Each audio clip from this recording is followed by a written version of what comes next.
Thanks for joining this presentation. Today we will explore the possibility of sexual harassment in the metaverse. The issue of harassment in the virtual space is not new.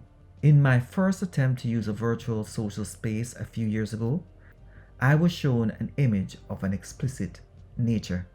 There are situations currently where users are claiming to be harassed in the metaverse. Therefore, it is essential to have governance within these spaces. At this point, I will turn it over to Beth, who will explore our topic, sexual harassment in the metaverse, and the possible implications. Over to you, Beth, and I'll join you at the end of the presentation for my summary. Thanks, Rohan. Let me start by saying that harassment in the digital space is not new. Unscrupulous characters have always found ways to violate people within our society.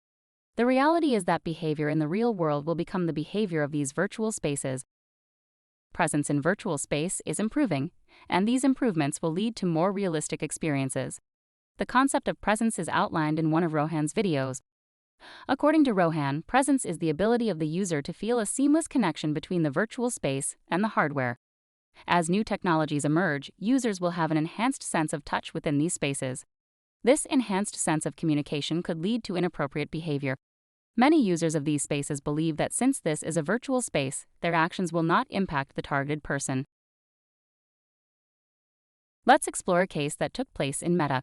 One British woman has alleged that she was groped in the virtual world by male avatars in Horizon venues of Meta. Some news reports also claimed that the British woman stated she was raped. According to the woman, within a minute of entering the virtual space, she was verbally abused and sexually harassed by male avatars.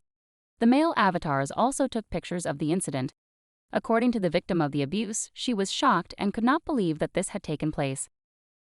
The woman, who was also a mother, stated that the incident took place so fast that she had no time to consider safety issues when she arrived in the VR space.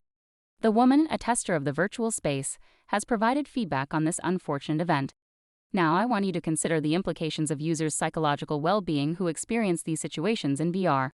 Someone may have experienced a situation like this in real life, which could cause a psychological breakdown.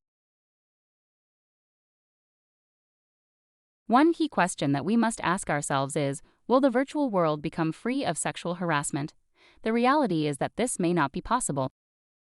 We have already seen the atrocities that can take place when users operate unknown in virtual areas. However, there must be safeguards within algorithmic codes that will limit or eradicate forms of harassment. However, before these codes are deployed, specific identifiers must connect users to their avatars. This will bring together the need for accountability in the virtual space. After the incident, Meta created a personal border for their system. This will ensure there is a distance between users. Again, this places Meta as the controller of the experience. This unique barrier, however, will prevent other avatars from being too close to another avatar. This is a great inclusion. However, how will the issue of verbal abuse be addressed? How will the issue of hate speech be addressed? Again, the problems we experience in the real world will be seen in the virtual world. This is not the first time the issue of harassment in the virtual space has been in the public perspective. In October of 2016, an article titled, "Sexual Harassment in Virtual Reality Feels All Too Real, It's Creepy Beyond Creepy," was published in The Guardian. The report summarizes another situation of sexual harassment in the virtual space. Back then, the writer of this article, Julia Carey I, issued a warning regarding the physical threats possible online that developers must be aware of. At this point, I will pass it over to Rohan.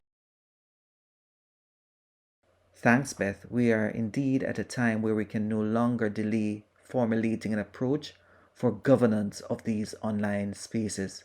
We can't wait. That's the reality. We must move with urgency.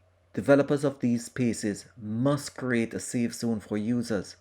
No user should enter the space fearful of what images they will see or be exposed to or afraid of being abused in this virtual space. The metaverse has so much to offer and it can be more good than bad. However, developers need to understand that the real world will mirror the virtual space. Subsequently, there will be chaos and crisis if there are no rules and regulations for these virtual spaces. I recommend governance for these spaces. I recommend that we have guidelines, we have ethical considerations, and if necessary, we implement laws that will regulate these spaces. That's all for now, and remember to be safe in these virtual spaces. I am Rohan Jawala, and I'll see you